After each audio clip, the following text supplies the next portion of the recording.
M ലോറൻസിന്റെ മൃതദേഹം സംസ്കരിക്കുന്നത് സംബന്ധിച്ചുള്ള തർക്കം ഖേദകരമായ വ്യവഹാരമാണെന്ന് ഹൈക്കോടതി. വില്യം ഏണസ്റ്റിന്റെ വരികളെ ഉദ്ധരിച്ചാണ് കോടതിയുടെ പരാമർശം.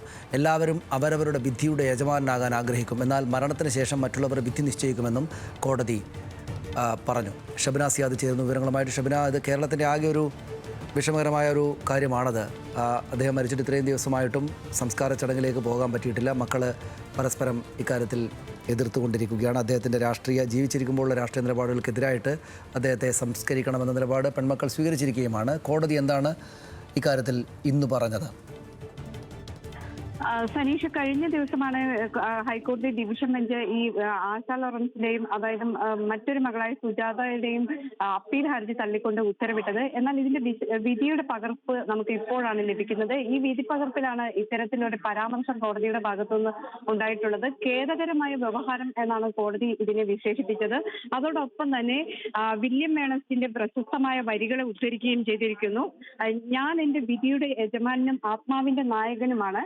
എല്ലാവരും അവരവരുടെ വിധിയുടെ യജമാനാകാൻ ആഗ്രഹിക്കും, എന്നാൽ മരണത്തിന് ശേഷം മറ്റുള്ളവർ വിധി നിശ്ചയിക്കും എന്നാണ് കോടതി പ്രത്യേകമായി ഇതിൽ എടുത്തു പറയുന്നത്. അതോടൊപ്പം തന്നെ ഈ മൃതദേഹം മെഡിക്കൽ കോളേജിന് വിട്ടു നൽകാം എന്ന കാര്യത്തിൽ കോടതി തീരുമാനമെടുത്ത ചില കാര്യങ്ങളും ചൂണ്ടിക്കാണിക്കുന്നുണ്ട്.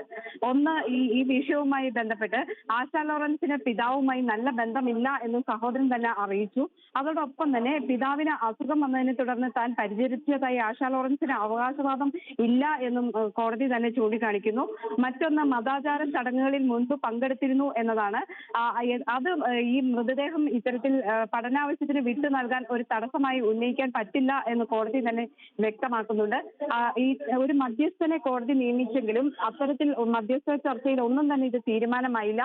അതുകൊണ്ട് തന്നെയാണ് കോടതി ഇപ്പോൾ ഇത്തരം ഒരു പരാമർശം തന്നെ ഉന്നയിച്ചത്. അതായത് ഖേദകരമായ ഒരു വ്യവഹാരമായി ഇതിനെ കാണേണ്ടിയിരിക്കുന്നു എന്ന് ചീഫ് ജസ്റ്റിസ് ഉൾപ്പെട്ട ഡിവിഷൻ ബെഞ്ചാണ് ഇത്തരം ഒരു പരാമർശം നടത്തിയിട്ടുള്ളത്.